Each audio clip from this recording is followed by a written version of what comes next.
back to one of our top stories this morning. Another chapter in the tragic Dros rape case. Nicholas Ninow set to appear in the Pretoria Magistrates Court today. Now, he's accused of raping a little girl in the bathroom of a Dros restaurant in Pretoria that happened in September last year. Lirandzu Themba tracking this case for us. Lirandzu, very good morning to you. So Nicholas Ninow back in court this morning. What do we know about what's happened so far with regard to his psychiatric evaluation and what we're expecting to happen this morning? Yuveka, we know that for 30 days, Nicholas Ninow was undergoing evaluation at the Vescopi Psychiatric Hospital, where he was assessed really about his fitness to take responsibility of his alleged criminality. We know that he was assessed by 3 psychologists as well as a psychiatrist at this institution.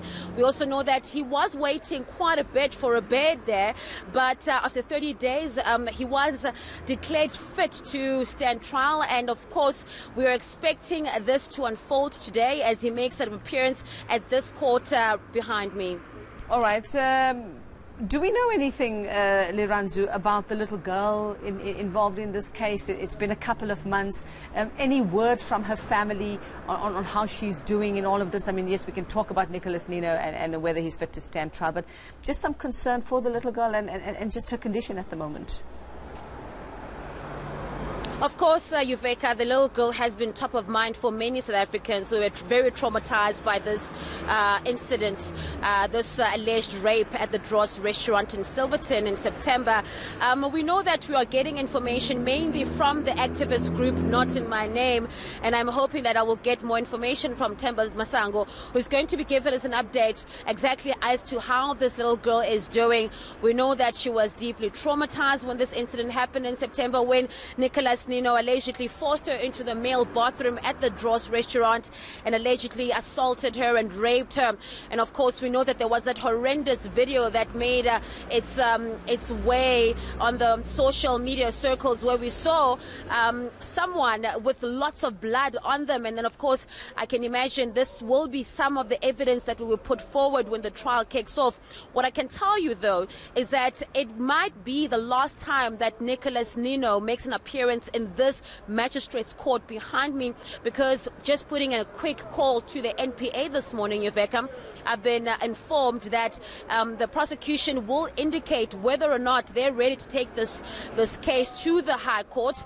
And of course, a trial date may be set today. So only time will tell if this indeed will be the case. The reason why the case was postponed last time was because of a trial date that was meant to be set. So we look forward to 9 o'clock when the court starts.